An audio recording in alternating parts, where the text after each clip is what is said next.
Have you ever been treated like you didn't belong, not because of what you did, but because of who you are? Imagine boarding a flight you paid for, only to be told your seat was taken by someone's bag. Now imagine staying calm, not out of weakness, but out of wisdom, because deep down, you know the storm brewing isn't just yours to fight. Dr. Elias Carter, a black CEO who built his success on grace and intellect, faced that moment. In front of cameras, strangers, and silence, he was given a choice: fight back and lose his dignity, or step aside and let the truth reveal itself in time. But what would you have done? Would you swallow your pride for peace, or demand the justice your heart screams for? 3 minutes later, the decision he made didn't just change that flight. It changed 4 airports. It changed how the world saw respect. This isn't just a story about a seat. It's about the power of stillness when the world tries to shake you. If you believe dignity still matters, like, share, and subscribe. Because this is where real stories take flight. Ma'am, that's my seat. The man's voice was calm, quiet enough that only the nearest row could hear. But the silence that followed stretched across the entire cabin like pressure before a storm. The woman didn't look up from her phone. Her blonde hair was perfectly set, nails polished the same color as her first-class boarding tag. She lifted her champagne glass, took a slow sip, and said, without even glancing at him, "Check again. This cabin's for executives." Her name was Victoria Harrow, venture capitalist, 42, known in tech circles for funding anything that promised control. The man standing in front of her seat wore a tailored gray suit. No logo, no noise. He wasn't holding a briefcase, only a slim tablet and a worn leather passport holder. His name, Dr. Elias Carter, CEO of Aerospace Systems, the company that built half the composite material used in Boeing's new aircraft line. But in that moment, to Victoria, he was just a man who didn't belong in seat 3A. The flight attendants froze. Passengers turned their eyes to the aisle, the way people watch a small fire. They don't want to be part of it, but they can't look away. "Ma'am," the attendant started softly. "Perhaps there's been a mistake." Victoria smiled the way people smile when they're sure of their power. "No mistake," she said. "My assistant booked this room. The man can take 3C. I need my space." Elias didn't argue. He looked down at the bag, a black Chanel tote, large enough to block an entire seat, and then up at the attendant. "It's all right," he said, his voice even. "I'll wait outside the cabin until it's sorted."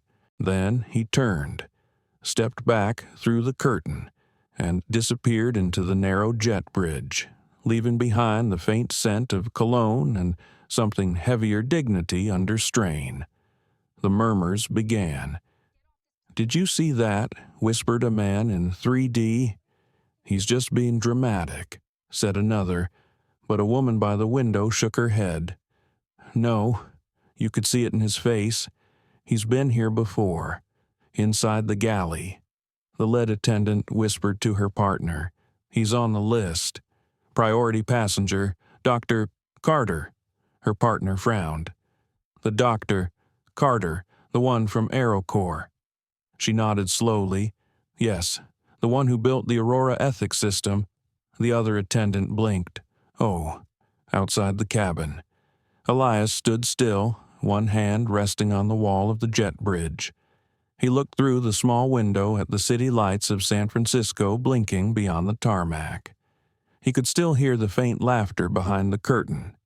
Soft, polite, but edged with something old and poisonous.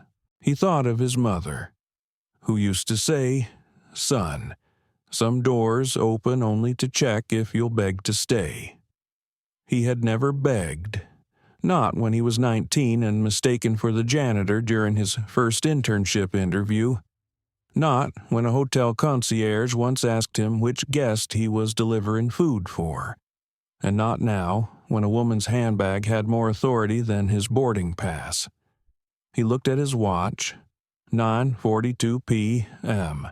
The flight was set to depart at 9:45. 3 minutes. He opened his tablet. The screen lit his face in soft blue light. A single line of code blinked at the bottom corner, his private access to the Aurora ethics cloud. He had built that system to track patterns of discrimination across the airline industry, hiring, customer service, even in-flight behavior. Every registered incident updated live, feeding an algorithm that measured corporate conscience in real time. It wasn't meant to punish, it was meant to remind. But sometimes reminders came with consequences. Back in the cabin, Victoria adjusted her seat. "People these days," she muttered, "always playing the victim." The man beside her said nothing. He'd seen the look in Elias's eyes. He'd also seen fear, not the kind that screams, but the kind that sits deep in the chest, knowing the world hasn't changed as much as it says it has. Outside, the hum of the air conditioning seemed to slow. Elias tapped one key. A message appeared on the screen, "Confirm Protocol Aurora, Level 2. He hesitated, thumb hovering above the button. He wasn't angry. He was tired. He thought of the thousands of employees who trusted him to lead by example, of the young engineers who believed dignity could be written into code, and of how, sometimes, the only way to teach the world respect was to show it what disrespect cost. He pressed yes. At that same second, in a quiet operations room in New York, a monitor flashed red. "Alert passenger dignity failure. Flight BA407. Automated systems began flagging compliance scores, triggering audits at partner airports. Inside 3 major hubs, Dallas, Heathrow, and JFK, warning lights blinked on dashboards used by the very executives who once ignored Aurora's early warnings. The system didn't ask permission. It simply told the truth. Back at Gate 14, the flight attendant's radio crackled. She listened, eyes widening. Then she hurried to the cabin. "Ms. Harrow," she said quietly, "I'll need you to remove your bag. The seat is reserved for Dr. Carter." Victoria frowned. "Excuse me. Orders from the captain, ma'am." Around them, the other passengers shifted for the first time. Victoria noticed how silent the cabin had become, how every breath seemed to wait on hers. She pulled her bag away, reluctantly, as Elias stepped back through the curtain. He didn't look at her. He simply nodded at the attendant, placed his tablet in the seat pocket, and sat down. The captain's voice came over the intercom, calm but clipped. "Ladies and gentlemen, we apologize for the brief delay. We are cleared for takeoff." Elias looked out the window. The runway lights blurred into a line of white and gold. He closed his eyes, not in triumph, but in weariness. He whispered, barely audible, "It's never just a seat." The engines hummed softly as the aircraft taxied toward the runway. Victoria shifted in her seat, still flushed from embarrassment. She didn't understand what had just happened, how a single phone call from the cockpit could overturn her request, or why the attendant suddenly spoke to her with that stiff, practiced tone used when something bigger than protocol had intervened. Elias Carter sat beside her, silent. His posture was upright, almost meditative. He scrolled through a document on his tablet, his face calm, but there was a stillness about him that carried weight, the kind of stillness that makes others nervous. Victoria cleared her throat. You must be someone important." Elias turned his head slightly, his eyes unreadable. "I build systems," he said simply. She gave a short, nervous laugh. "Well, good for you." He didn't respond. Outside the window, the lights of San Francisco blurred into gold streaks as the plane lifted off. For several minutes, neither spoke. The only sounds were the rumble of ascent and the muffled click of champagne glasses further down the cabin. Hannah Lou watched from the galley, her heart still uneasy. She had seen moments like this before, microaggressions that came and went like turbulence, but this felt different. The air carried tension and something else, something invisible but powerful. She replayed the scene in her mind, the way Dr. Carter's eyes never narrowed, the way he'd stepped aside without anger. There had been no defensiveness, only control. That composure shook her more than outrage would have. "Was that man really who I think he is?" whispered another attendant. Hannah nodded. "Yes, Elias Carter, founder of AeroCore Systems." Then why didn't he say so? Hannah looked down at her hands. Maybe he shouldn't have to. Meanwhile, in seat 3A, Victoria shifted again. She wanted to speak, to reclaim control of the moment she had lost, but the words tangled somewhere between apology and pride. "So, what kind of system?" she asked finally, forcing a polite smile. Elias didn't look up. "Ones that make sure people don't forget what respect means." The simplicity of his answer struck her. She wanted to ask more, but sensed it was safer to stop. The rest of the flight to London stretched ahead like a long, quiet mirror. When the cabin lights dimmed for dinner service, Victoria put down her glass. "I hope you don't take things personally," she murmured. "I didn't mean anything by it." Elias closed his tablet. His voice remained even. "You meant exactly what you said, Ms. Harrow. You just didn't expect consequences." She looked away, pretending to adjust her blanket, her cheeks burning. At 35,000 feet, the world below disappeared into a sea of clouds. Elias leaned back, letting the hum of the engines drown out his thoughts. For a brief second, he felt that old ache, the one that had followed him through every boardroom and airport lounge since he was a young engineer. The ache of being seen, yet unseen. He remembered a conference 10 years ago when a security guard had asked him to leave the VIP lounge until his assistant arrived to confirm he was, in fact, the boss. He had smiled then, too, quietly, patiently, but inside he had begun designing something bigger, something that could measure human decency with the precision of data. That something was Aurora.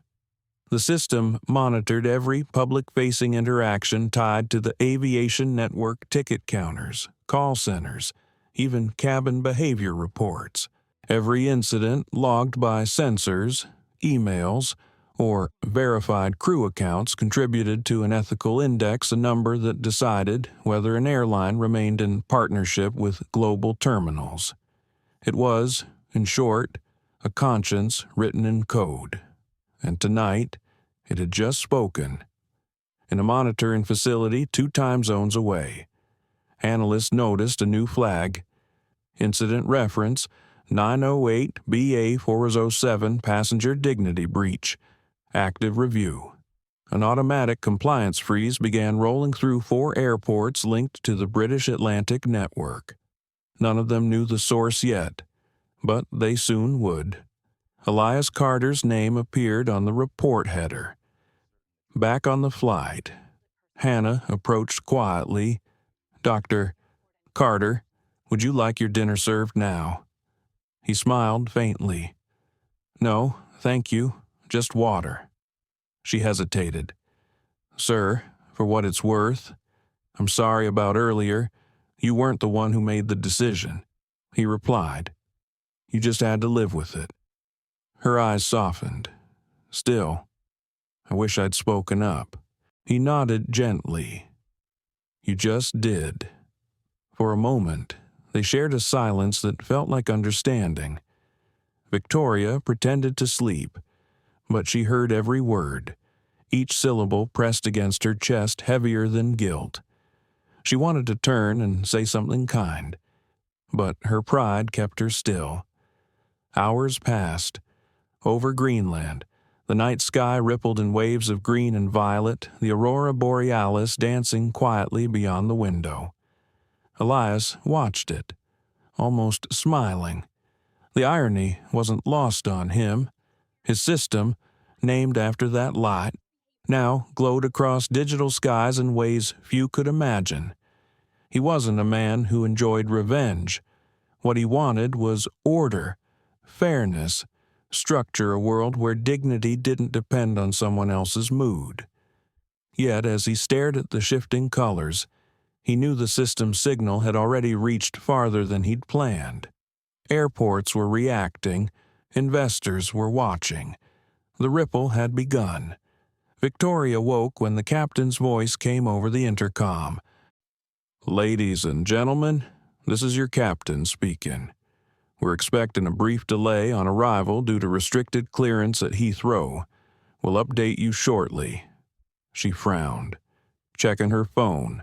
Across her news feed, a headline flashed, Airline under ethics review after passenger incident on Flight 407. Her pulse quickened.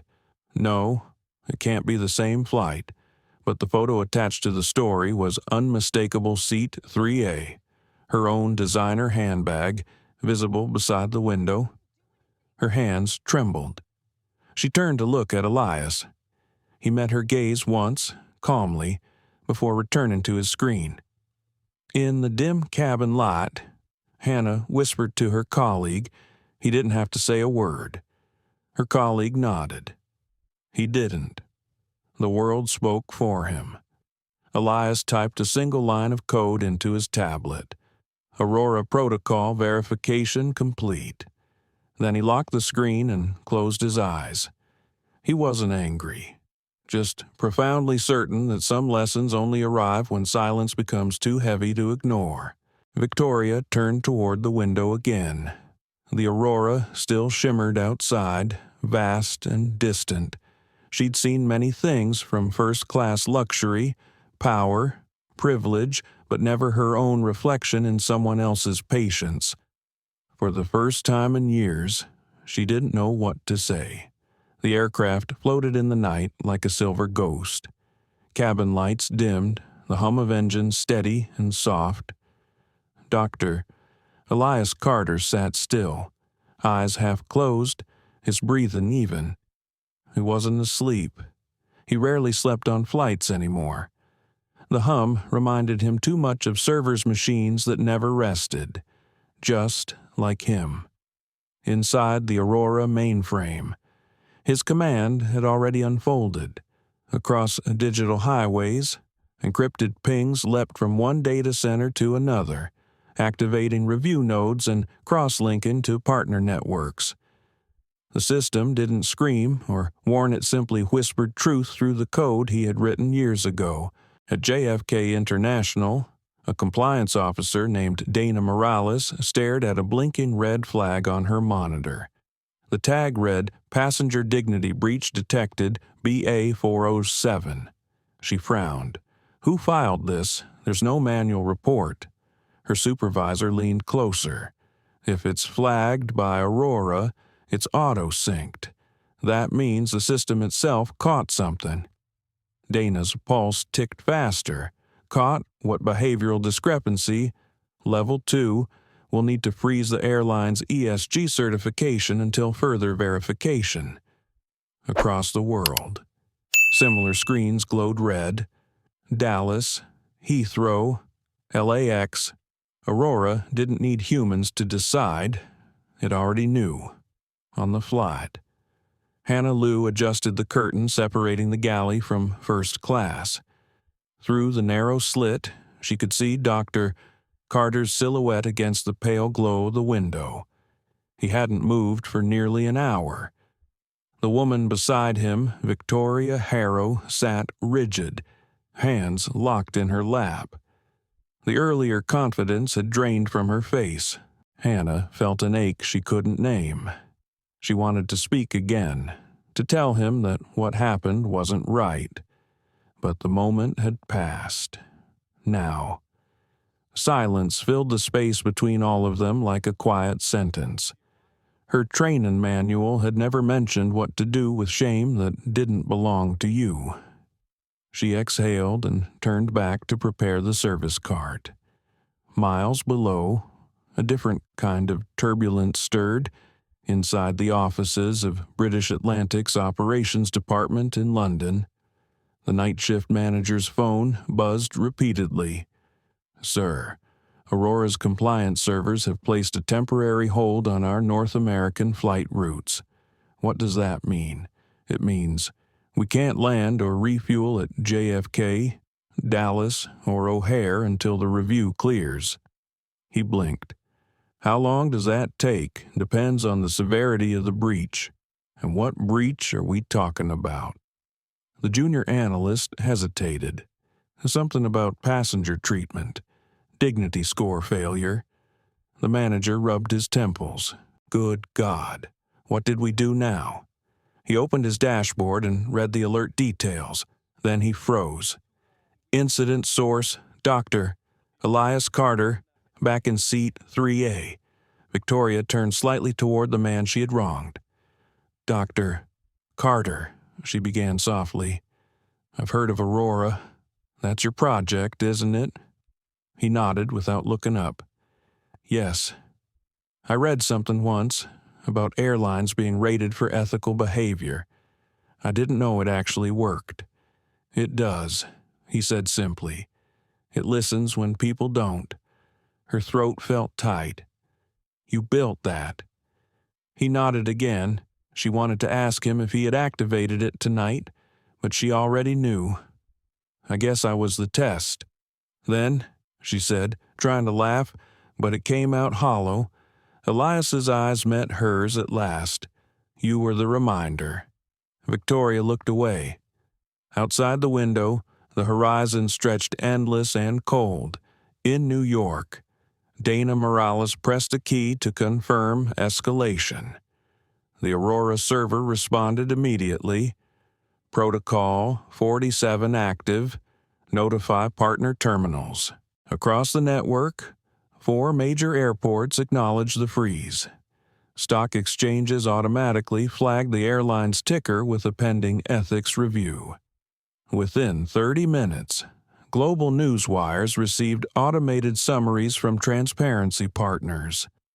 The headline began drafting itself ethics system flags, major airline after passenger dignity breach. By the time Flight 407 crossed into the Atlantic, the story had already reached the ground. Dr. Carter wasn't thinking about news or numbers.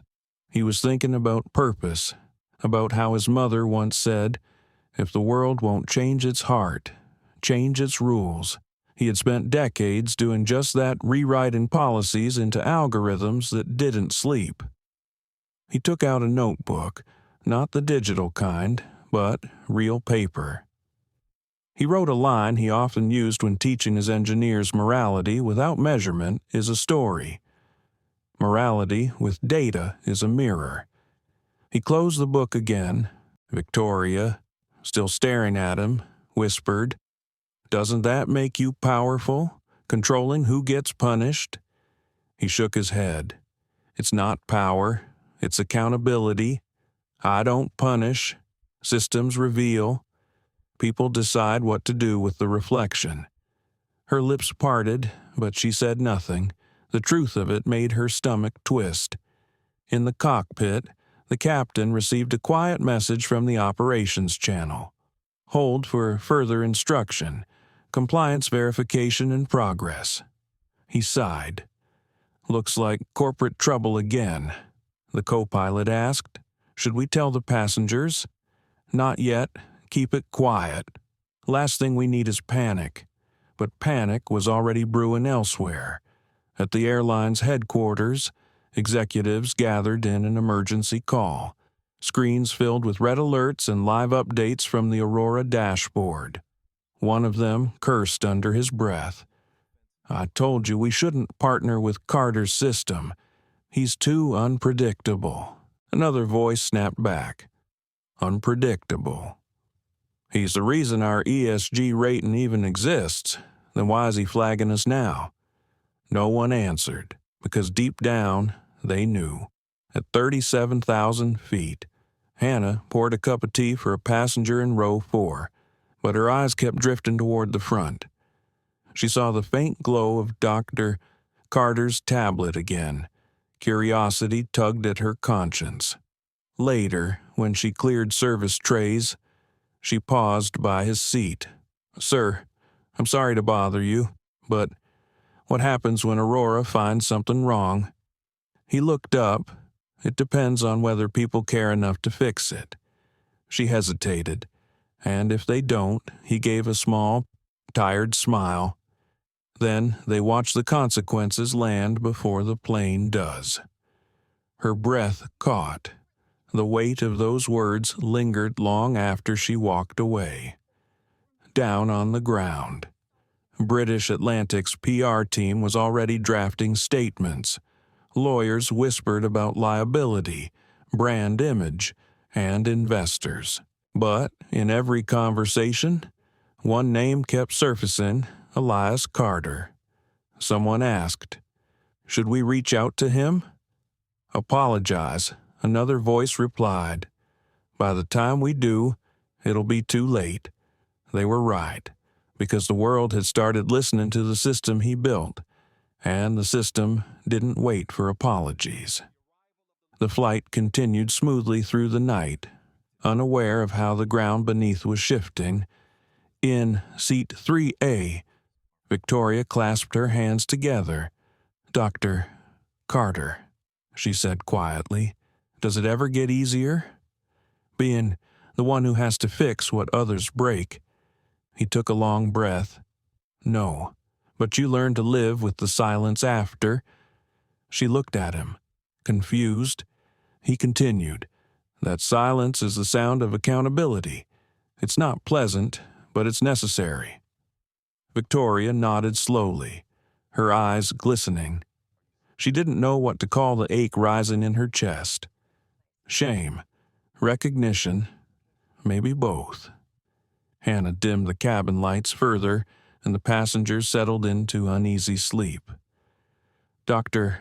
Carter opened his tablet one last time, watching the Aurora dashboard confirm the chain reaction: 4 airports, 3 continents, all responding to a single act of disregard for human dignity. He whispered to himself, "It only takes one moment to reveal a world's priorities." The plane glided on through the endless dark. The Atlantic stretched endlessly beneath the aircraft, black and silver beneath the moonlight. The cabin slept in fragments, half-empty glasses, slow breathing, the faint hum of engines whispering over miles of ocean. Dr. Elias Carter wasn't asleep. He had learned long ago that rest didn't come easily when truth was moving faster than the plane that carried him. He glanced once more at the faint glow of his tablet, a map pulsing with quiet red signals. Aurora was alive, and the world was beginning to notice. At Heathrow's operations tower, a supervisor frowned at a sudden notification flashing across his monitor: "Ethical compliance suspension, British Atlantic Airways. Category 2. He leaned forward, rubbing his eyes. What on earth?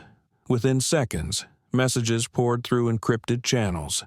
Heathrow, JFK, Dallas, and Chicago O'Hare all receiving identical updates.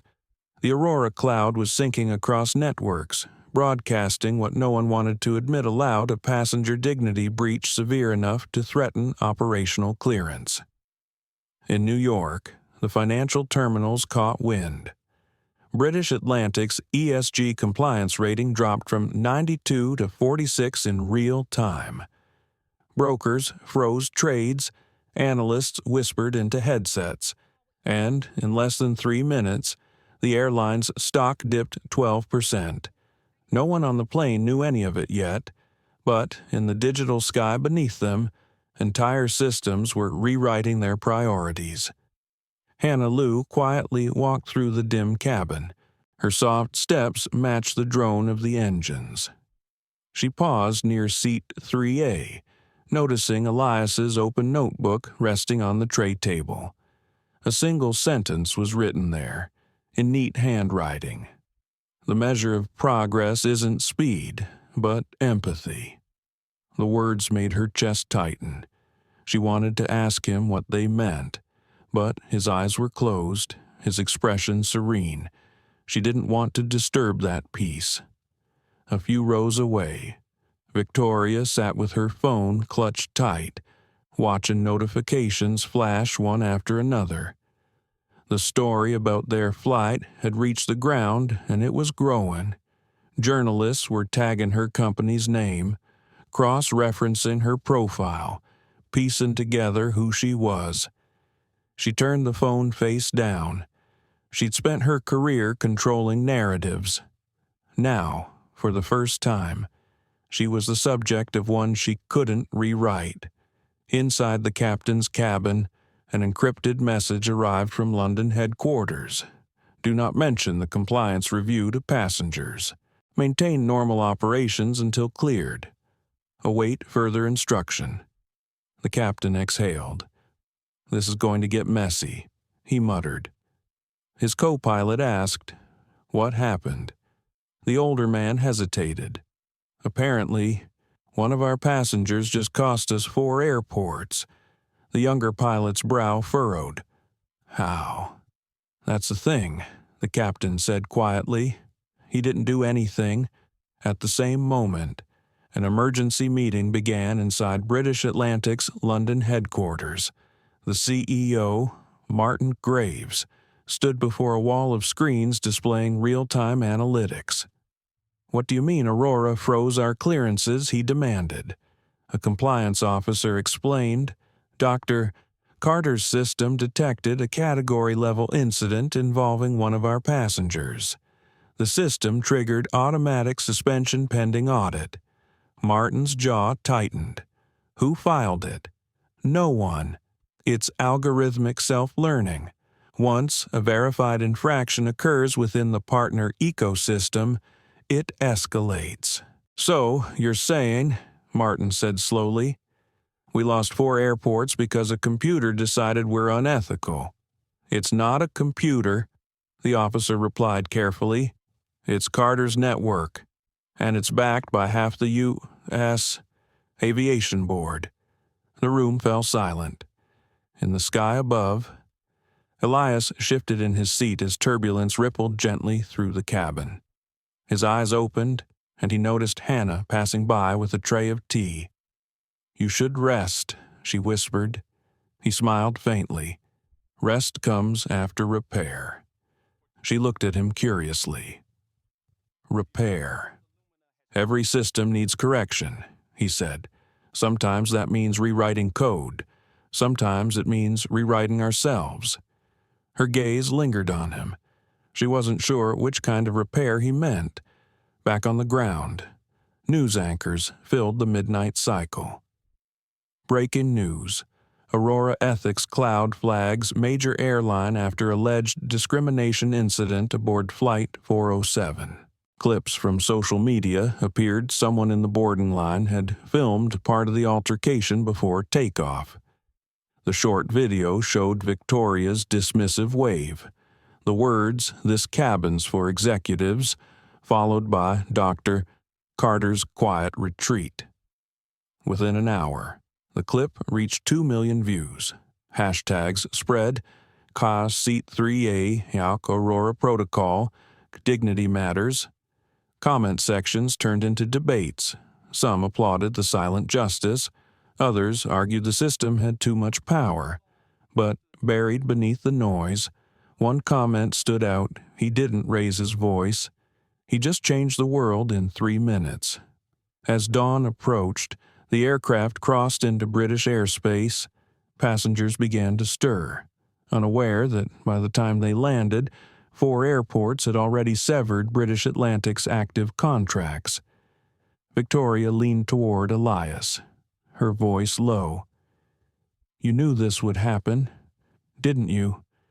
He didn't answer immediately. "I knew the system worked," he said finally. "I didn't know it would move this fast." She stared at him. "Do you hate me for what I said?" Elias turned, his eyes steady but not unkind. "No. Hate is a waste of design." "Then why? Because silence rewards ignorance," he interrupted softly, "and I'm done being silent." Victoria swallowed hard.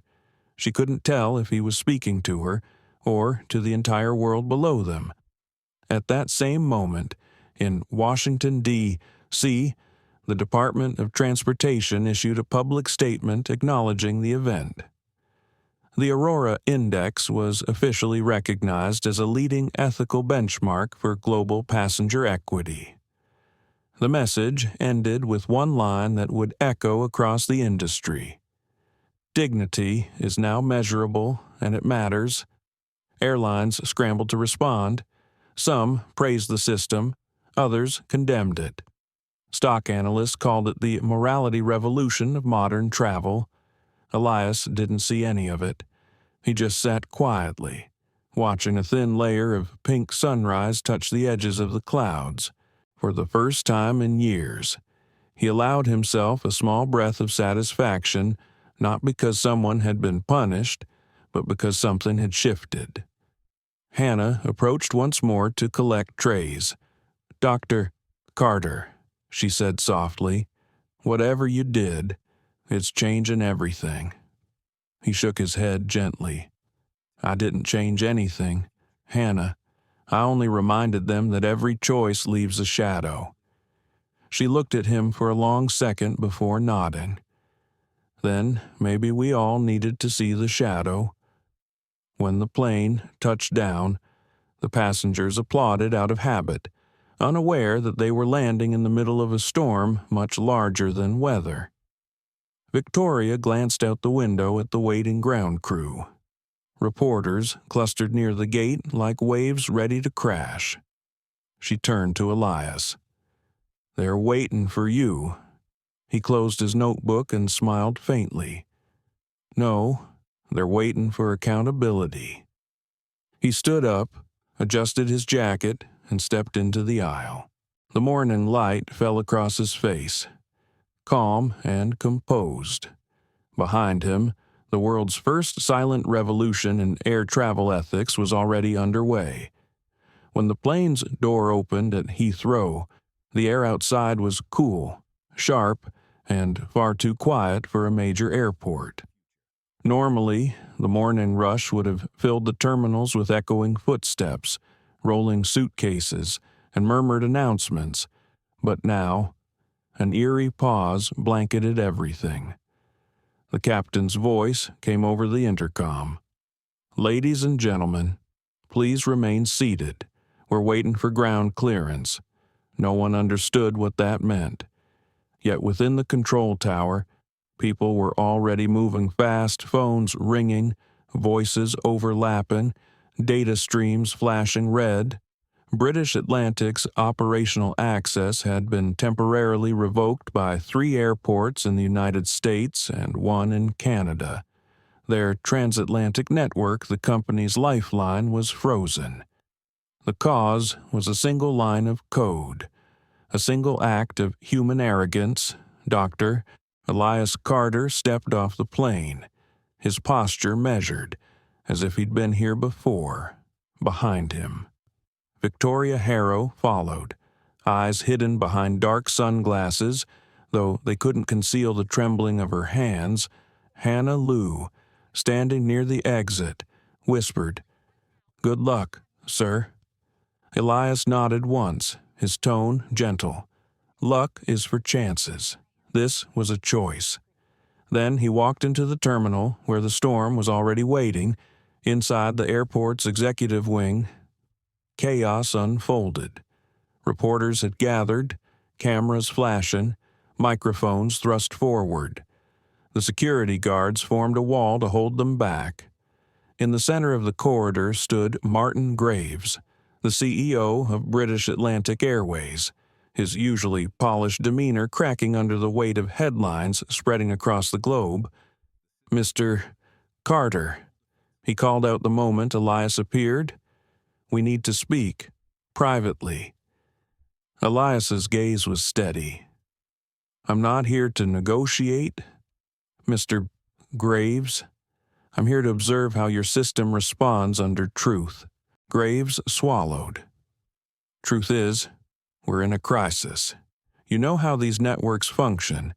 If Aurora flags us, we lose not just flights, we lose billions. I need to know if there's a way to fix this." Elias glanced around at the flashing monitors. There's always a way to fix behavior, but you can't correct what you refuse to see. The CEO ran a hand through his hair.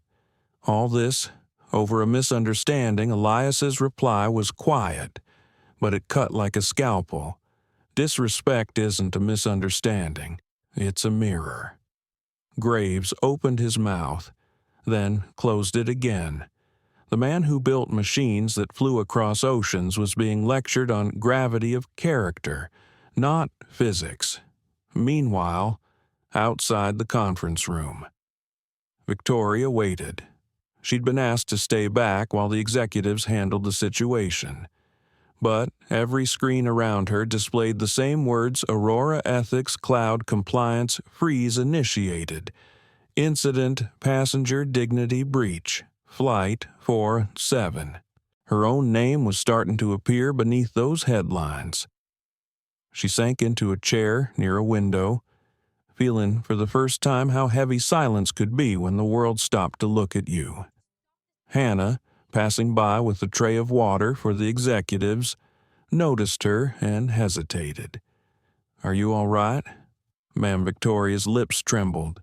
"Do I look all right?" Hannah didn't answer. Instead, she set down a cup beside her. "You might not believe me, but he didn't want this to happen like this." Victoria looked up sharply. Then why did he let it? The flight attendant met her eyes. Because no one listens until the noise gets loud enough. Victoria stared at the water glass for a long time, watching the surface tremble from distant footsteps. In Washington, D.C., a boardroom of government officials convened an emergency meeting. Screens displayed live feeds of airports blinking red across global maps. An assistant whispered, "Sir, Aurora has just triggered an auto review across all affiliated terminals. We can't override it." The chair of the ethics committee rubbed his temples. So one man, with one system, just forced international compliance without lifting a finger. Another official murmured, "Not one man. A principle coded into law." Back at Heathrow, Elias sat in front of a wall-sized display showing cascading data from the Aurora network, real-time metrics of human behavior reduced to numbers that represented empathy, fairness, and accountability. It wasn't vengeance, it was math. Martin Graves paced behind him. "Dr. Carter, if you could just reset the system temporarily, it would buy us time." Elias turned his chair slowly. "If I reset it, the message disappears. You'll survive, but nothing changes. If it stays, maybe the next passenger won't have to choose between silence and dignity." Graves hesitated. "You don't understand the scale.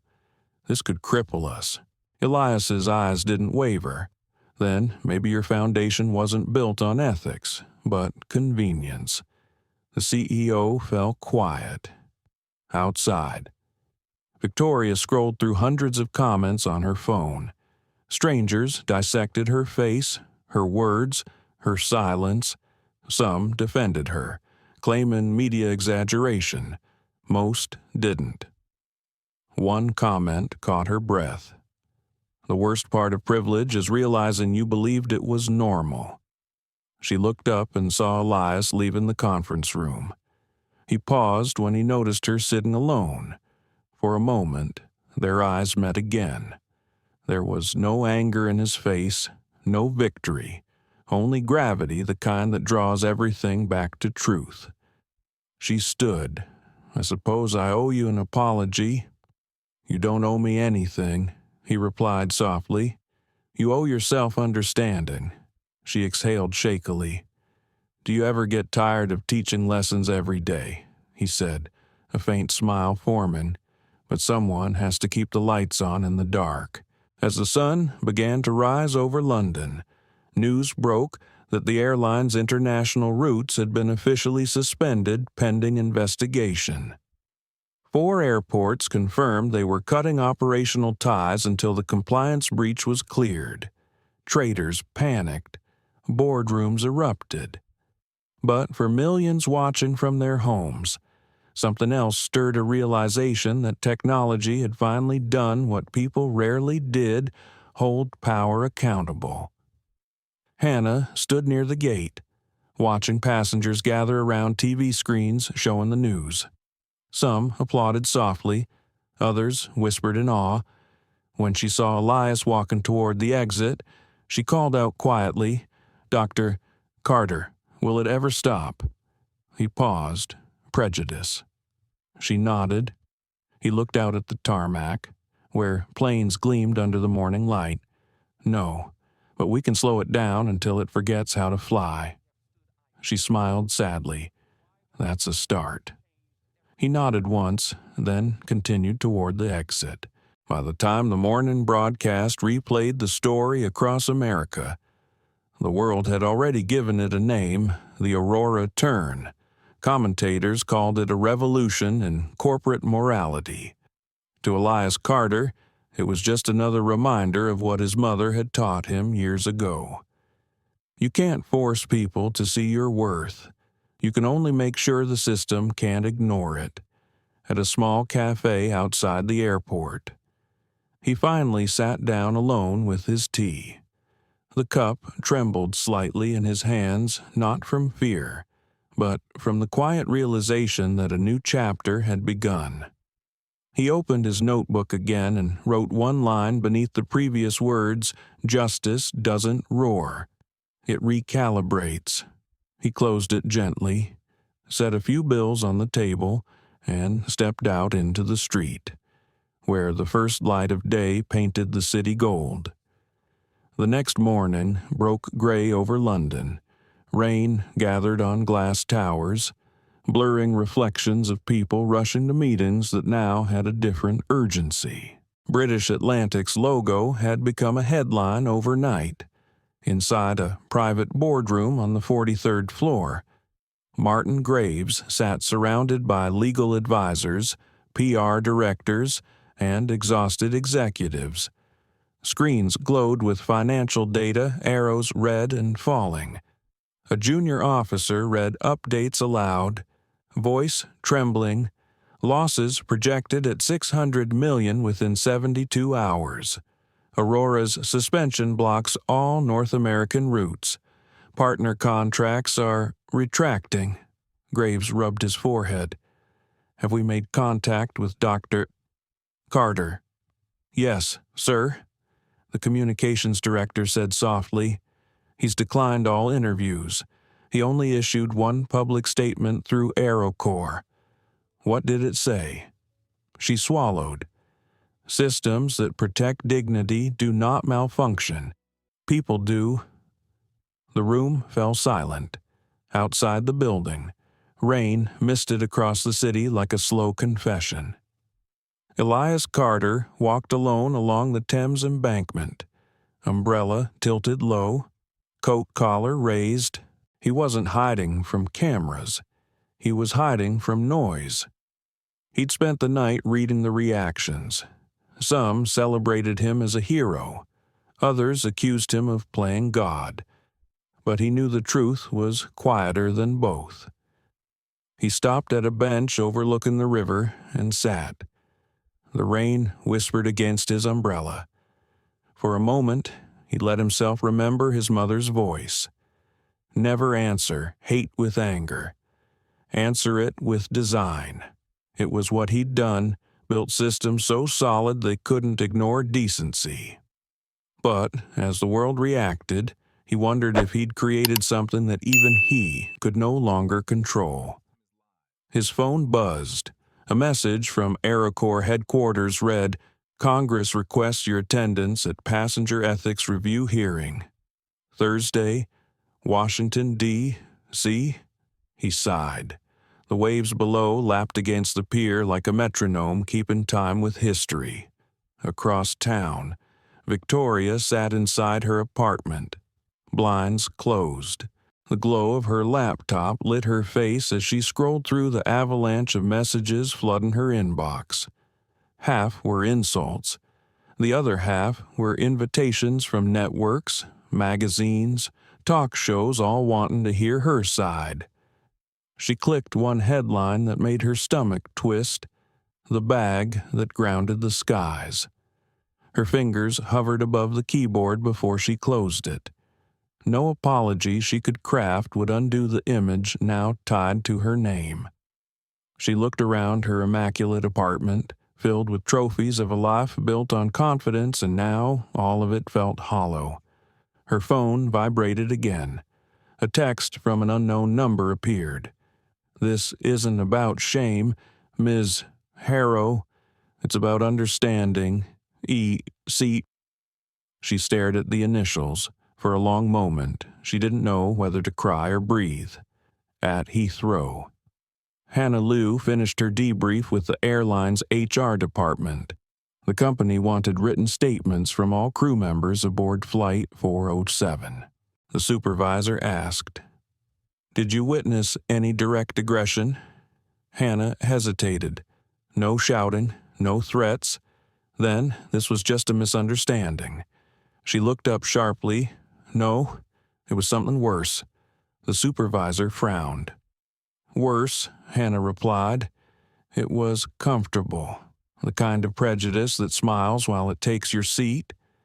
Her words hung in the air. The man across from her didn't write them down. When she left the office, she felt lighter and heavier all at once. By midday, the crisis had reached full storm. Financial programs dissected every second of the incident. Commentators debated morality in markets.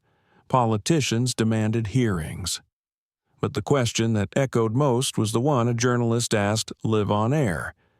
What does dignity cost?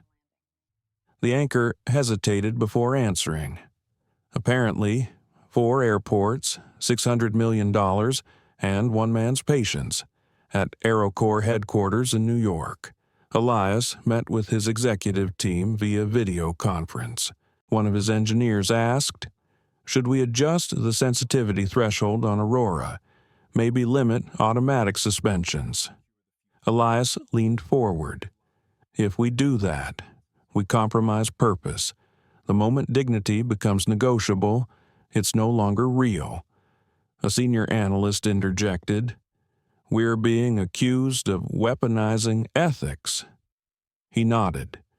Maybe that's what it takes for people to notice morality still matters. He ended the call. His reflection lingered on the dark screen, a man who never raised his voice but could shake the world anyway. That evening, Victoria arrived unannounced at the AeroCorps branch in London. The receptionist nearly dropped her tablet when she saw who it was. "I need to see Dr. Carter," she said quietly.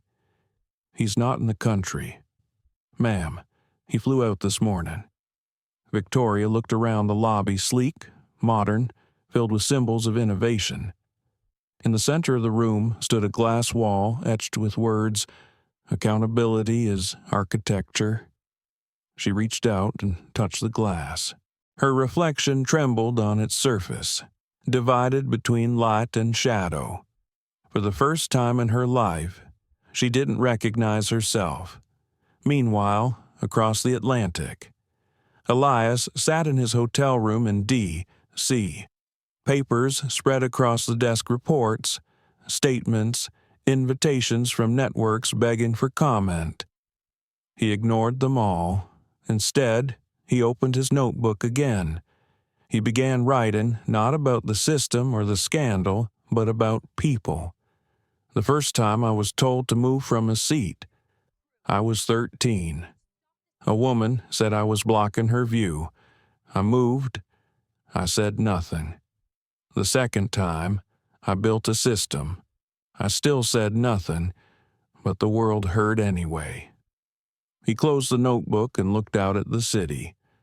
Lights blinked across the Potomac. Somewhere below, reporters rehearsed introductions for the upcoming hearing. He wasn't thinking about the questions they'd ask him. He was thinking about the millions of small humiliations that had led to this moment and the cost of turning them into progress. Back in London, Hannah watched the evening news alone in her apartment. The reporters spoke over footage of politicians entering buildings, protesters holding signs that read, "Dignity is a right." She turned off the TV and whispered to herself, maybe he didn't start a fight. Maybe he started a standard. She opened her drawer and pulled out a slip of paper from the airline's internal memo, warning employees about reputational conduct. She folded it neatly and slid it under a candle, letting the edge catch fire.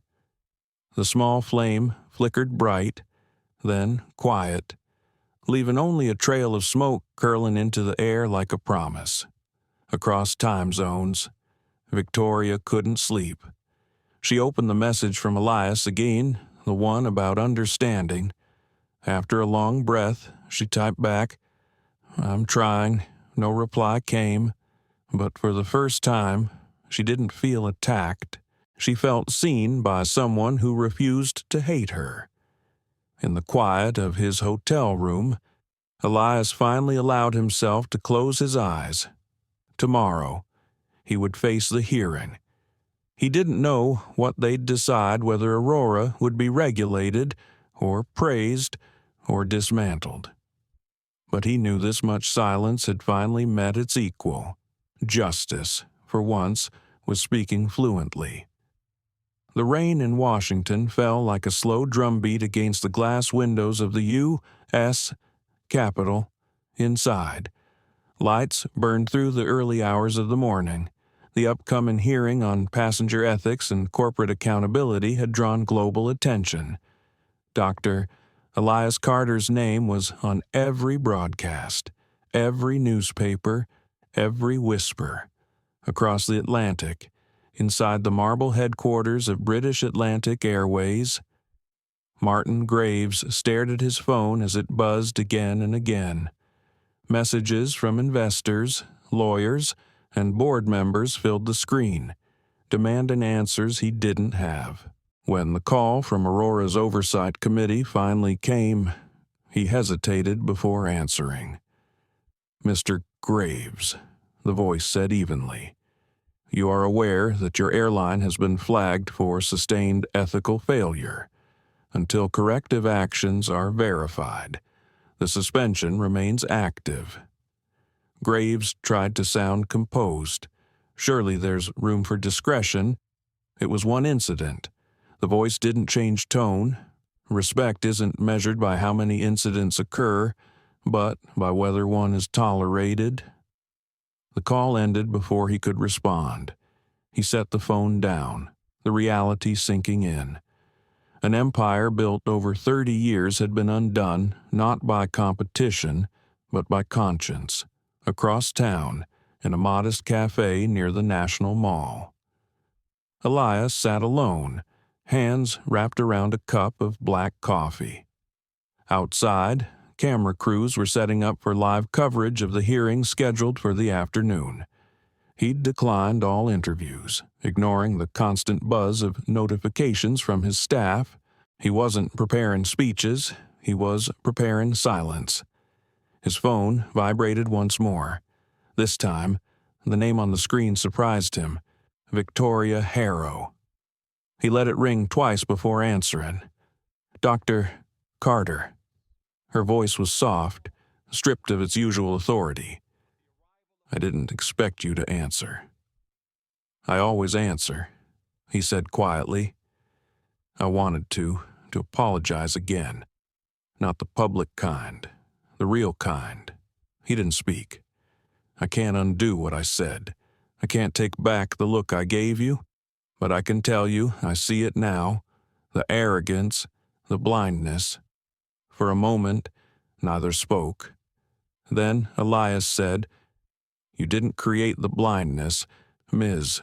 Harrow. You just carried it comfortably. Her breath caught.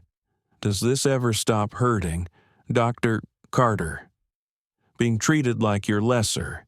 He looked out at the rain-smeared city. No. But you learn to turn the hurt into architecture. That's what Aurora is, she whispered. Then maybe it's time I learned to build differently. At Heathrow, Hannah Lou watched the departure screens flicker with cancellation notices. Rows of stranded passengers filled the terminal. Some frustrated, others confused. British Atlantic staff stood helpless. She overheard a supervisor mutter, This is madness. One man breaks our system. Hannah turned sharply. Maybe he didn't break it. Maybe he showed you where it was already cracked. The man looked startled but didn't respond. Hannah walked away, her words hanging in the air. Later that evening, she sat in the break room, scrolling through news updates about the upcoming congressional hearing. The headline read, Aurora founder to testify, Can technology enforce human decency? She whispered the words to herself, tasting the weight of them. Human decency. It sounded so simple, and yet the world had managed to make it complicated. Back in Washington, the tension inside the Capitol grew thicker by the hour. Reporters swarmed the halls. Senators reviewed notes. The country was tuning in not for a scandal, but for a reckoning. Elias entered through a side corridor, avoiding the cameras. His assistant handed him a small pin shaped like a circle of light, the emblem of AeroCorps. You don't need to prove anything, she said quietly. He smiled faintly. That's the point. Proof is built, not spoken. As he walked into the hearing chamber, flashes erupted from every corner. The sound was like distant thunder, relentless, hungry. The chairwoman called the session to order. Dr. Carter, we appreciate your presence today. The world is watching. Please begin. He adjusted the microphone, then spoke in the same even tone he'd used that day on the plane.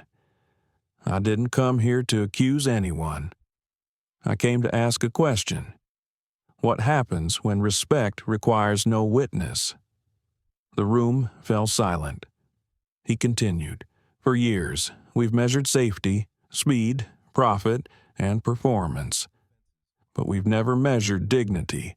Aurora doesn't punish, it records. It reflects who we are when no one's looking. And the truth is, we can do better. As he spoke, somewhere in London, Victoria watched the hearing live. Her hands trembled as she listened to his voice, steady, assured, but carrying the weight of centuries of silence. When he said, Prejudice isn't an accident, it's a habit. She felt the words like a blade gently pressing against her conscience. He wasn't condemning her. He was describing her. The hearing stretched for hours. Senators debated legal implications. Corporations worried about liability. Journalists dissected every phrase. But amid the noise, Elias remained poised. When asked if he regretted the chain reaction Aurora caused, he answered, I regret that it had to happen this way, but I don't regret that it happened. When pressed about his personal feelings toward British Atlantic, he simply said, "I don't want apologies. I want prevention." By the time he left the chamber, applause broke out, not loud, but sincere, the kind that starts small and grows like conviction. That night, Martin Graves watched the hearing replay from his office. He poured himself a drink he didn't touch. His assistant entered quietly. "Sir, the board is meeting in the morning. They expect your resignation." He nodded slowly. "I know." She hesitated. "Any statement you'd like me to prepare?" He stared at the flickering screen where Elias Carter's calm face filled the frame. "Just one sentence," he said. "Right, we were grounded by gravity, not code." Elsewhere, Victoria finally stepped out of her apartment for the first time in days. The London air was crisp, clean, and alive. She walked past a cafe window showing a news replay of Elias at the hearing. She stopped for a moment, listening through the glass as he said, "The system doesn't destroy, it reveals." She whispered under her breath, "And revelation hurts." For the first time, she smiled not with arrogance, but humility. In a quiet hotel room overlooking the Capitol, Elias packed his suitcase. He paused to check his messages, hundreds of them. Congratulatory notes, invitations, partnerships. He ignored them all except one, a short text from Hannah Lou. "I wanted to say thank you. You changed more than an airline. You changed how I see people." He smiled, then typed a reply, "Don't thank me, just carry it forward." He closed his phone and looked out the window. The rain had stopped. Washington glowed beneath the rising moon. In the distance, the faint sound of sirens faded into the hum of traffic. The world kept moving, but not quite the same. Tomorrow, flights would resume, airports would reopen, but dignity, once awakened, would not sleep again. The world had turned for weeks, yet somehow the story refused to fade. Every news cycle found a new angle: ethics, automation, racial bias, corporate collapse. The phrase Aurora moment had entered headlines, boardrooms, and sermons alike. For some, Dr. Elias Carter was a hero. For others, a disruptor who'd turned morality into machinery. But to him, it was never about either. It was about a seat, one he never got to sit in. Now, weeks after the hearing, he found himself walking through the familiar corridor of an airport again. This time it wasn't San Francisco or London, it was New York's JFK. And on the display above, Gate 21 glowed three simple words: Aurora Compliant Airline. He paused, not to admire, but to remember. Progress, he knew, was only as real as the next decision someone made when no one was watching. As he approached security, a voice called from behind. "Dr. Carter." He turned. A young woman stood there in a crisp new flight uniform. It took him a moment to recognize her. It was Hannah Lou. She smiled nervously. "I didn't think you'd remember me." He returned the smile. "You stood for decency when silence was easier." "I remember." Her eyes glistened. "British Atlantic is restructuring. I left. I'm with Meridian Air now. They actually train us on dignity response protocols." She paused, then added softly, "Because of you." Elias looked at her badge, Aurora Certified Staff. "That's the real work," he said quietly. "Not the system, but the people who carry it." Before boarding, she hesitated. "There's something you should know. Ms. Harrow asked for your seat on this flight." He raised a brow. "Did she?" Hannah nodded, but this time she requested to meet, not replace. Inside the first-class cabin, Victoria Harrow sat by the window, her posture composed but her expression stripped of armor. The seat beside her, 3A, was empty, the same seat that had started it all. When Elias approached, she rose immediately. "Dr. Carter, Ms. Harrow." For a heartbeat, the moment hung between them, two people tethered by an event that had changed the world.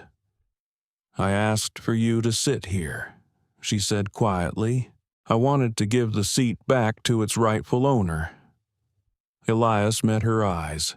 It was never about the seat. It was about what it meant. She nodded slowly, her throat tight. "I know. I've spent the last month learning what meaning costs."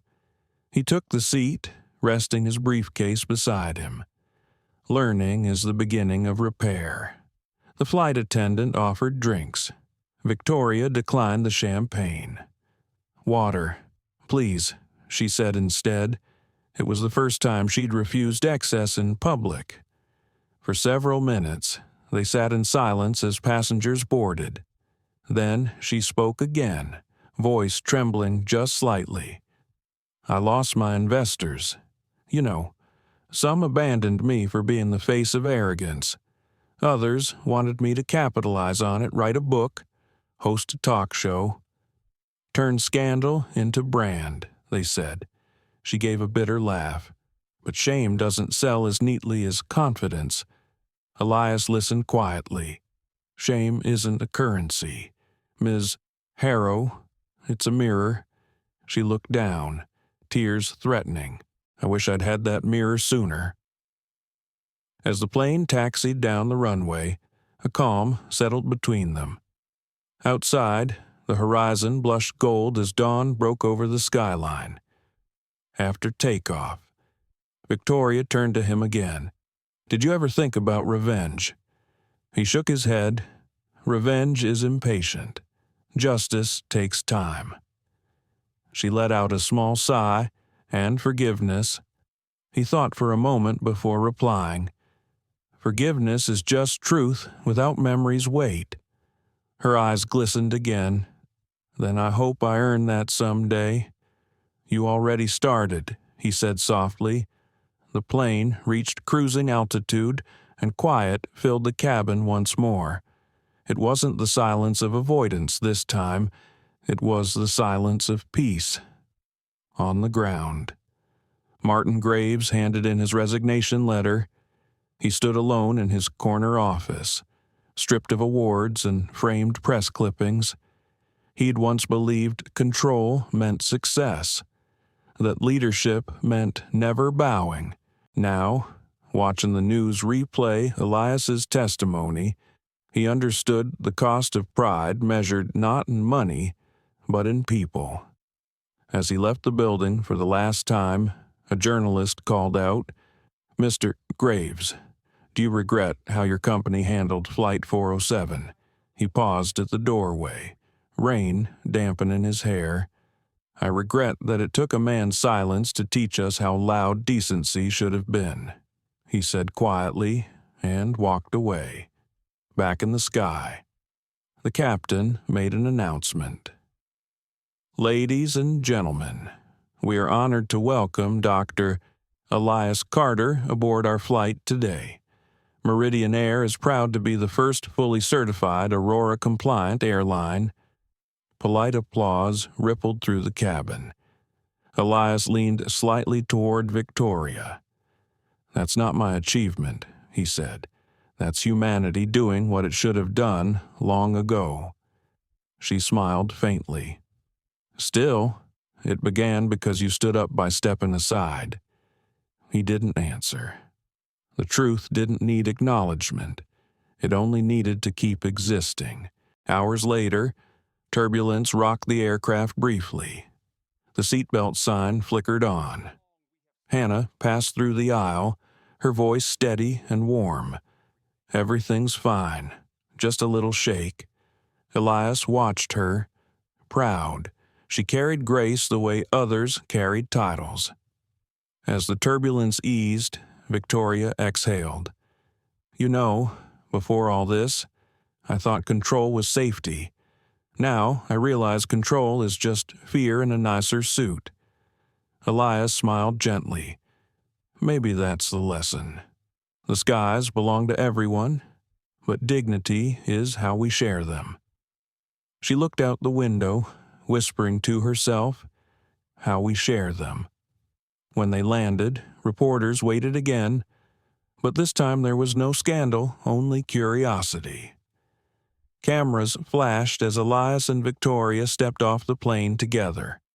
One journalist called out, "Dr. Carter, Ms. Harrow, are you friends now?"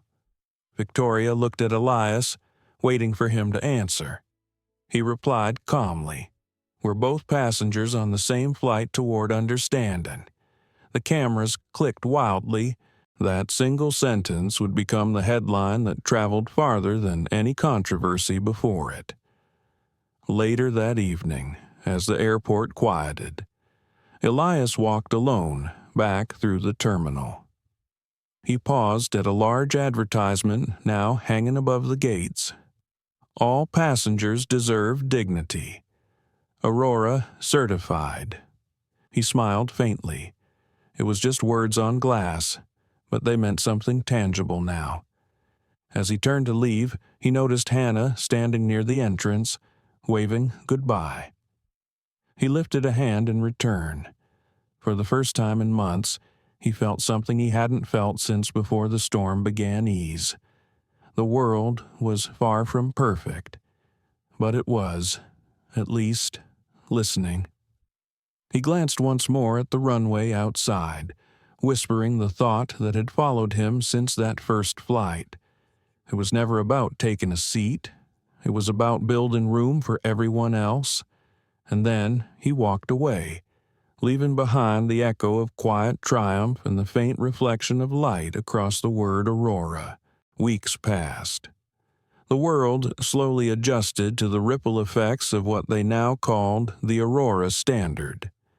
Airlines rewrote their policies, corporations introduced empathy audits, and governments debated whether ethics could truly be automated. But in the quieter corners of the world, beyond headlines and hearings, people were changing too. In a small community college outside Chicago, a group of young engineers sat in a lecture hall, their notebooks open, listening to a guest speaker at the front. It was Dr. Elias Carter. He stood without slides or podium, only a marker in hand and a whiteboard behind him. "When I built Aurora," he began, "I didn't intend to control people. I wanted to remind systems to feel." The room was silent, every student leaning forward. Elias continued, "The hardest part about designing fairness is teaching machines what humans keep forgetting, that empathy isn't data. It's discipline." A young man raised his hand timidly. "Sir, do you think technology can really make people kind?" Elias smiled faintly. "No, but it can make cruelty inconvenient, and sometimes that's enough to start." Soft laughter rippled through the hall, but beneath it was respect, the kind born not from fame, but from integrity. After class, students lined up to shake his hand. One girl whispered, "My father watched your hearing. He said he cried. He never cries." Elias nodded gently. "Then he's already part of the change." As the crowd dispersed, he stayed behind for a moment, looking out at the empty seats. Education, he thought, was the quiet revolution no system could outgrow. Across the ocean, Victoria Harrow stepped onto a stage of her own. She wasn't at an investor summit or a luxury conference this time. She was at a youth mentorship forum in Birmingham, standing before a group of students from working-class neighborhoods, children who'd never seen anyone in her world care to listen. "I used to think success meant never being questioned," she said into the microphone. "Now, I know it means never being afraid to be questioned." Behind her, A banner read, "Building Tomorrow Ethics and Enterprise." She told them about Flight 407 not as scandal, but as confession. That day, I lost everything I thought I needed, and that's how I discovered what I actually did. When the session ended, the applause was hesitant at first, then grew until the room echoed. She didn't smile out of pride this time, but gratitude for being allowed to try again. Later, when she walked off stage, a student approached shyly. "Miss Harrow, were you scared when everyone hated you?" Victoria crouched down to meet the girl's eyes. "Yes, but it's scarier to live without ever seeing who you really are." At a cafe near Heath Row, Hannah Lou sat at a corner table, reading a newspaper. The headline across the page showed a photo of Dr. Carter with the caption, "From Flight to Framework," the man who grounded prejudice. She smiled softly and sipped her tea. Across from her sat Martin Graves, though few would recognize him now. He'd traded his tailored suits for a simple gray coat, his confident tone for humility. "I still can't believe you agreed to meet me," he said quietly. "I almost didn't," she replied honestly. He nodded, accepting the sting. "I deserved that. I ignored things I should have seen. I let comfort blind me." Hannah folded the newspaper and met his gaze. "So why reach out now? I want to help rebuild," he said, "but not the same way. Not for profit. Maybe start a scholarship for airline staff, people who actually keep the skies human." Her eyes softened. "That's a start." He looked down at his coffee. "You know, I used to think strength was about control, but Dr. Carter's calm that day, it undid me. He didn't fight, he just was." Hannah smiled faintly. "Sometimes silence is the loudest thing in the room." He exhaled, nodding. "Then maybe it's time I learned to listen." In New York, Elias met with his small inner circle at AeroCorps. They sat around a long oak table, the morning sun cutting clean lines across the floor. His lead engineer, Maya Torres, looked over a stack of papers. "We've had over 200 partnership requests since the hearing banks, hospitals, even governments. They all want Aurora integration." Elias set down his pen. "We'll choose carefully. Technology that measures ethics can't be used by those who want it as armor." Maya hesitated. "You're turning away billions." He smiled faintly. "Better to lose money than purpose." Another teammate asked, "What's next for us?" Then Elias looked out the window toward the skyline. "We expand not in reach, but in meaning. Aurora wasn't built to judge airlines. It was built to remind humanity what respect looks like when no one is watching." For a moment, no one spoke. Then Maya said quietly, "You know they'll study you one day." "Right." Elias laughed softly.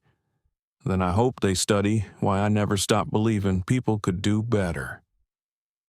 That evening, a small package arrived at his office. No sender listed, only his name handwritten on the label. Inside was a small metal tag, the kind found on airplane seats. Etched into it were 3 words, "Seat 3A," "Restored," and beneath it, a note in elegant handwriting. "Some seats are meant to remind us where humility belongs. Thank you for giving the world its mirror back. V." Elias sat for a long time, holding the tag in his palm. For the first time, the memory of that day didn't carry pain. It carried proof that change, though slow, could move like light quiet, invisible, and unstoppable. He placed the tag on his desk beside his notebook and wrote, "Progress isn't noise. It's when silence finally becomes shared." In London, Victoria watched a live broadcast from her apartment. The segment showed footage of an AeroCorps grant being announced for ethical innovation in public service. Dr. Carter stood at the podium, saying simply, "Systems don't replace conscience. They remind it to wake up," she whispered to herself, and it finally did. Her phone buzzed an email notification. It was from AeroCorps' foundation. The subject line read, "Invitation to collaborate, Aurora Education Initiative." For a moment, she just stared. Then, with a steady breath, she clicked accept. Meanwhile, at 30,000 feet above the Atlantic, Hannah guided passengers through the aisle. A baby cried softly somewhere in the back, and a man apologized for the noise. "It's all right," Hannah said with a smile. "The sky's big enough for all our sounds." When she passed row 3A, she paused. The seat was empty, but someone had tucked a folded newspaper into the pocket. The headline read, "Aurora Standard expands to 20 nations." She touched the armrest lightly, whispering, "You did it, Dr. Carter." And somewhere in New York, looking out at the city lights through his office window, Elias Carter whispered the same words his mother once told him when he was a boy who'd been asked to move from his seat on a bus. "Never forget, son, the world might not always be fair, but one day it will have to face itself." He smiled, the faint reflection of the skyline glinting in his eyes like dawn reborn. The morning sun broke over Manhattan like a promise. The skyline shimmered with gold, the city humming awake to a new rhythm. Inside AeroCorps' headquarters, the glass walls reflected that light, a quiet symbol of transparency. The very principle Dr. Elias Carter had built his life around. It had been 3 months since the Aurora Standard had gone global. Airports, corporations, and even government agencies had adopted it. What started as one man's act of quiet defiance had turned into a worldwide framework, a mirror that held humanity accountable. Elias stood by the window, hands in his pockets, watching the reflection of the city below. Behind him, Maya Torres entered, holding a folder. "Final list for tomorrow's conference in Geneva," she said. "Delegates from 40 countries confirmed." He nodded. "Good. The conversation has to stay human, not political." She hesitated, then added, "Victoria Harrow confirmed attendance too. She's representing her new foundation." A faint smile crossed his face. Then maybe the circle's finally complete. Across the Atlantic. Victoria adjusted her scarf in the mirror of her modest London apartment. The woman who once wore designer power suits now dressed simply a beige blazer, dark jeans, no diamonds, no armor. On her desk lay a small plaque, the Harrow Initiative, Education for Ethical Leadership. The foundation, co-sponsored by AeroCorps, had already helped fund scholarships for underprivileged youth pursuing studies in social technology. But as she prepared for her flight to Geneva, she couldn't shake the quiet hum of nerves. She hadn't spoken to Elias since that flight months ago. They had exchanged polite emails, but no real words. She opened her laptop, reading the first line of her upcoming keynote. "The cost of silence is dignity. The reward of humility is progress." She whispered the words again and smiled. This time, they didn't sound like guilt. They sounded like growth. Meanwhile, in a small cafe near Heathrow, Hannah Lou packed a small travel bag. She'd taken a short leave from Meridian Air to volunteer at the Geneva conference as a support coordinator. As she folded her uniform neatly into her bag, her phone buzzed with a message from Dr. Carter himself. I heard you'll be in Geneva. Let's catch up over coffee there. Proud of you, Hannah." She reread the message twice. Her heart full. She had never been praised by someone she admired so deeply. Her friend, another attendant, glanced over. "You're really going to meet him again?" The famous Dr. Carter. Hannah laughed softly. "He's not famous to me. He's just the reason I still believe kindness can scale." The next day, the air in Geneva carried the energy of something historic. Inside the International Ethics Forum, journalists gathered, cameras ready, translators murmuring in multiple languages. Banners across the lobby read "Global Summit on Human Integrity in Systems." Elias arrived early, as always. He walked through the quiet corridors, observing the walls adorned with quotes about empathy and equality. When Victoria entered, their eyes met for the first time since that flight. There was no tension now, only recognition, the kind that comes when two people have walked through the same storm and survived it. "Dr. Carter," she greeted softly. "Ms. Harrow." He gestured toward the stage. "It seems they've given us both microphones this time." She smiled. "At least this time. No one's asking for a seat." Their shared laugh broke years of unspoken weight. The conference began. Delegates filled the auditorium, CEOs, engineers, policymakers, activists, all waiting to hear the man whose idea had changed how the world measured decency. When Elias took the stage, the applause was long and sincere.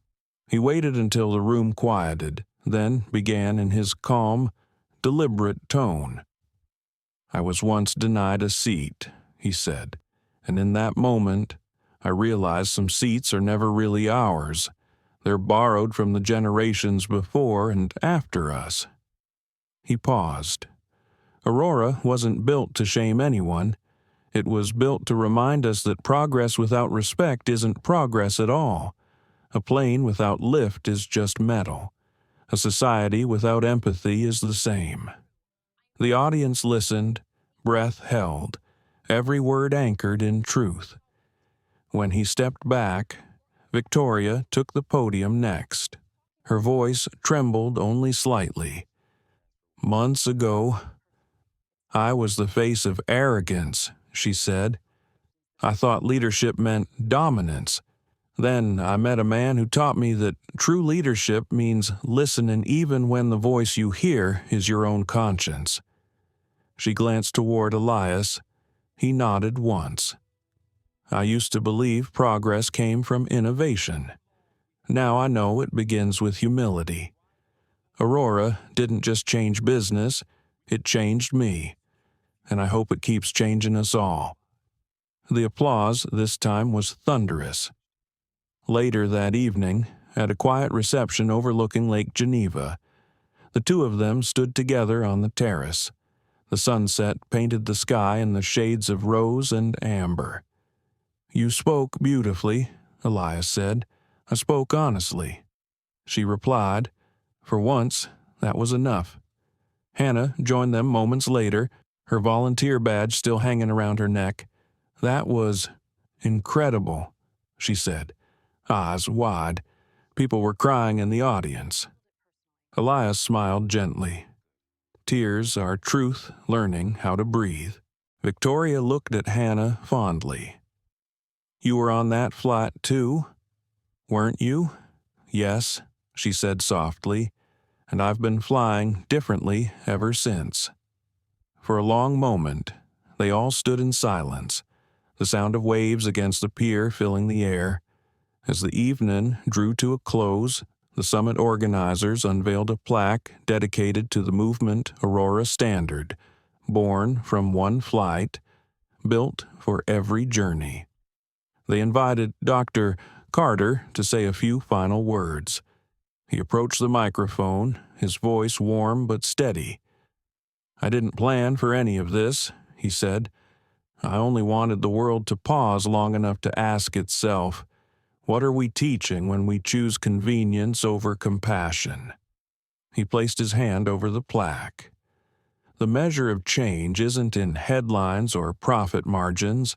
It's in whether the next person who's told to move from their seat can stay seated with dignity. A quiet stillness fell over the crowd, then applause, deep, resonant, and unending. Later, when the night had softened into quiet, Elias walked alone by the lake. The lights of Geneva shimmered on the water's surface, reflecting like fragments of memory. He took out the small metal tag from his pocket, Seat 3A. Restored. He turned it over in his hand, smiling. Victoria and Hannah approached behind him, their footsteps soft on the stone path. "You still carry it," Victoria said. He nodded. "It reminds me that even small humiliations can become foundations if you build on them with grace." Hannah looked out at the horizon. "Do you think the world's really changing?" Elias considered the question, then answered, "Not fast. But it's learning to listen, and that's how all healing begins." They stood there together. Three souls once divided by hierarchy and circumstance, now united by purpose. As the wind stirred the surface of the lake, Elias whispered the words that had guided him since the very beginning. It was never about a seat. It was about learning how to stand for something. And the night, calm and full of light, seemed to agree. Snow fell lightly over Geneva 2 days after the conference. The city moved slower now, as if the world itself had paused to absorb what had just happened. The speeches from Dr. Elias Carter and Victoria Harrow were already circulating online, translated into dozens of languages. Some called it the New Human Era, others simply called it the Carter Code. Elias, however, didn't care for the labels. He'd seen too many words lose meaning when repeated too often. He preferred action, the kind that lingered after applause faded. He sat in a quiet lounge at the Geneva airport, waiting for his return flight to New York. Outside the window, the tarmac glowed pale under the snow. He wasn't traveling for business this time. He was heading home to his mother's house in Atlanta. His mother had been unwell, and though she insisted she didn't need him to fly down, he knew better. He carried with him a copy of the Aurora Charter, bound in leather. He wanted to read it to her not as a CEO, but as a son who had finally built what she'd once dreamed of. A voice broke his reflection. "Dr. Carter." He looked up to find Hannah Lou, smiling warmly, her travel bag slung over her shoulder. "I didn't expect to see you again so soon," he said. "I'm joining the Aurora Training Division," she said, her tone bright with pride. "We're designing empathy simulations for flight crews. It's surreal. That's wonderful news." "Hannah," Elias said sincerely, "you're the living proof that empathy scales." She laughed softly.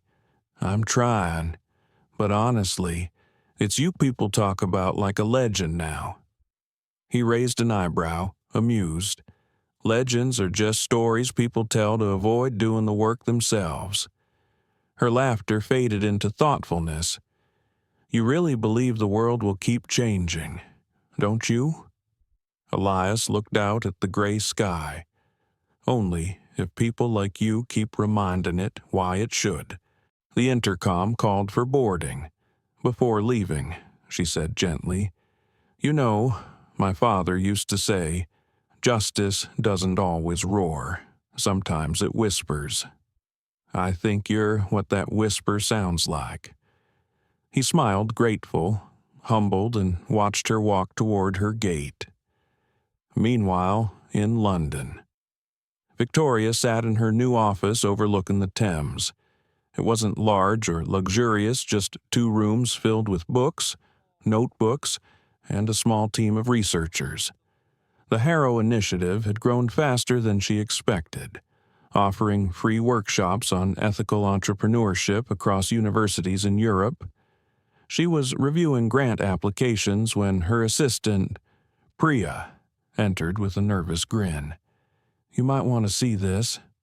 Victoria looked up. "What's happened?" Priya turned the laptop around, showing a news headline: British Atlantic relaunches as Sky Unity Airways' new model based on Aurora principles. Victoria froze. Sky Unity? "Yes," Priya said. "Their new CEO is Martin Graves. He's back, but it's different now." Victoria sat back in her chair, stunned. She hadn't spoken to Martin since the fallout. They had both vanished from the corporate world in shame. Now, it seemed, both were resurfacing with purpose instead of power. She whispered to herself, "Maybe redemption has more than one runway." In Atlanta, the winter air carried the scent of pine and chimney smoke. Elias walked up the familiar path to his mother's home, carrying his suitcase in one hand and a small bouquet in the other. The door opened before he could knock.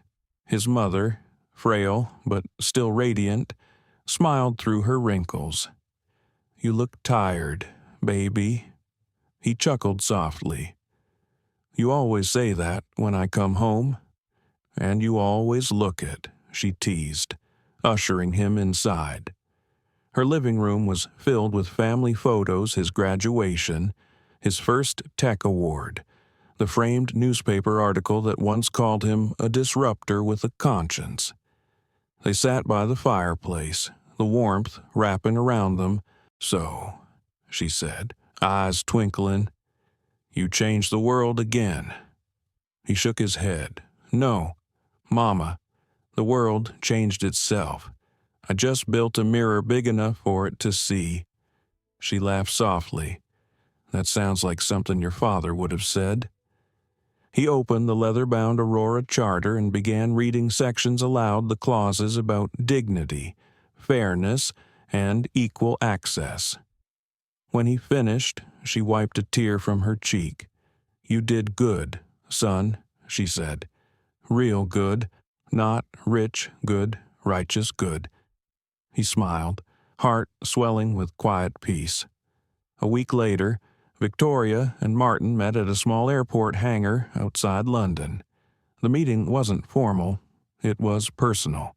She'd reached out after reading the article, and to her surprise, he'd agreed immediately. The hangar doors opened to reveal the newly painted Sky Unity plane, its logo a silver wing encircling a circle of light. Martin gestured toward it. "It's strange, isn't it? How something broken can still fly again." Victoria smiled faintly. "Maybe that's the definition of healing." He looked at her. "I wanted to thank you. You and Carter both. I'm not the same man I was." She tilted her head. "Neither am I." They walked together along the runway, their footsteps echoing softly. Martin said, "The first flight leaves for New York next week. It's a charity route, free seats for refugees and displaced workers." Victoria paused, her heart lifting. "You're serious?" He nodded, Aurora certified, fully transparent. For the first time in years, she believed in possibility without guilt. Back in New York, Elias stood on the rooftop of Aerocor late at night, watching snowflakes fall under the glow of the city lights. His phone buzzed with a new message from Victoria. It read, "Sky Unity's first flight departs Monday. I think you should see it take off." He typed back, "Then I will." When he closed the phone, he looked out at the horizon. The city was vast, restless, but alive with quiet change. 3 days later, under a pale winter sunrise, Elias stood beside the runway at Heathrow. The Sky Unity plane was ready for departure, engines humming like a heartbeat. Hannah was there too, clipboard in hand, now part of the Aurora compliance team. Everything's ready, she said, smiling. Feels poetic, doesn't it? Victoria approached, her scarf fluttering in the cold wind. Full circle, she said softly. They stood together, three people once bound by conflict, now connected by conviction. As the engines roared to life, the aircraft lifted gracefully into the sky. The sunlight caught its silver body, scattering reflections across the tarmac like blessings. Elias whispered, almost to himself, "That's what redemption looks like when it learns to fly." Victoria turned to him. "Do you think people will keep this alive?" He nodded slowly. "If they forget, the skies will remind them." They watched until the plane disappeared into the clouds. The wind carried silence over the field, a silence not of absence, but fulfillment. And for the first time since that stormy night on Flight 407, Elias Carter felt the world was, at last, beginning to balance. Spring arrived early that year, like a quiet rebirth. The world was still finding its balance in the wake of the Aurora Standard. But for the first time in decades, progress felt human. The conversations weren't just about profit or politics anymore. They were about decency, compassion, shared space. In New York, high above the hum of the city, Dr. Elias Carter stood on the balcony of the Aero Corps headquarters, coffee in hand, watching the skyline awaken. The light from the sunrise reflected off glass towers, each beam scattering across the horizon like 1,000 tiny promises. Behind him, the glass door slid open and Maya Torres, his longtime engineering lead, stepped out. "Morning," she said softly. He smiled. "You're early. I wanted to catch you before the Global Ethics Panel call. They've approved Sky Unity's partnership proposal." Elias nodded slowly. "Good. Graves has turned apology into architecture." She hesitated. "You think he's genuine?" He looked out toward the city. Guilt is loud, but redemption is quiet.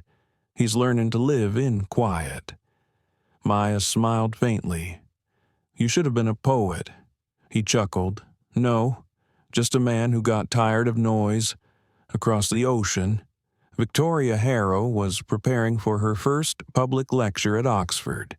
The topic, ethics, power, and the second chance. The hall was packed students, professors, reporters. She stood at the lectern, composed, the faintest tremor of nervousness beneath her calm. The last time she'd faced cameras, she'd been the subject of humiliation. Now, she was a vessel of hard-earned truth. "When I lost everything," she began, "I discovered something the boardroom never taught me. Humility has a pulse. It beats slow, steady, and painful at first, but if you listen closely, it becomes your guide." She paused, scanning the audience.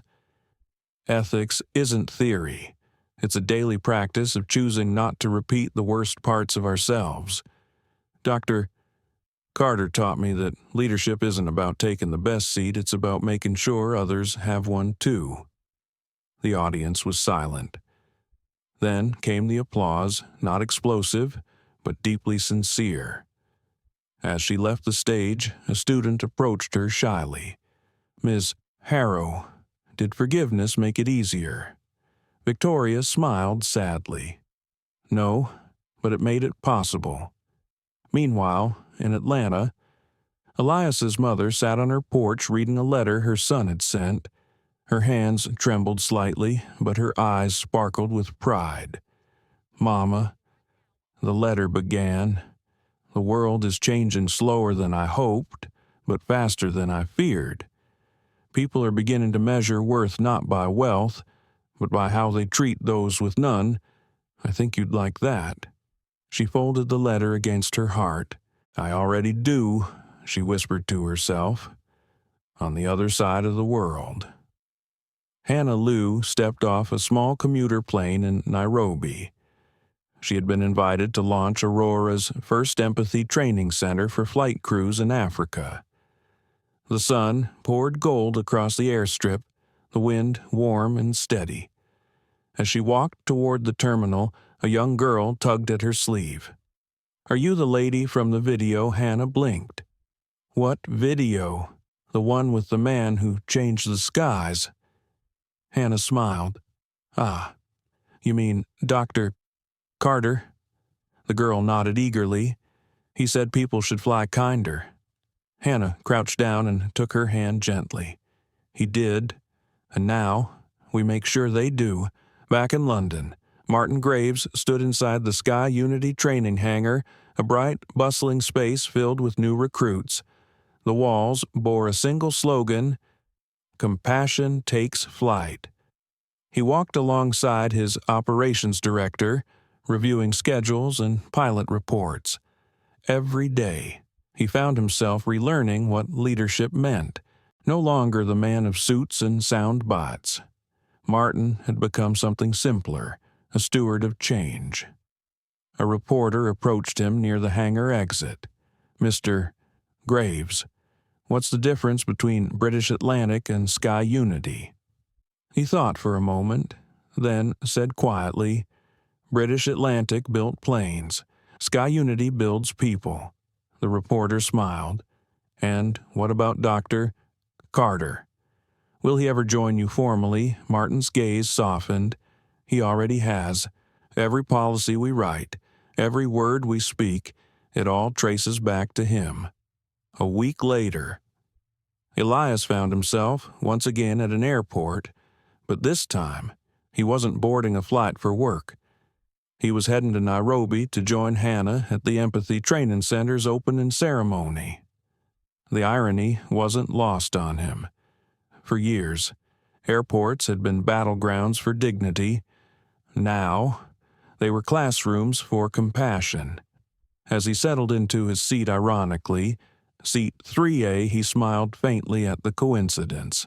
When the flight attendant passed, she noticed his name on the manifest and froze for a heartbeat. "Dr. Carter," she said softly, awed. "It's an honor." He smiled. The honor's in the work, not the title. When the plane took off, he looked out the window at the clouds below, vast, endless, and free. The Nairobi Center opening drew a small crowd of local officials, aviation leaders, and journalists. Banners bearing the Aurora emblem fluttered in the breeze. Hannah introduced him to the stage, the man who taught us that silence can rewrite the world. When Elias stepped up, he didn't speak immediately.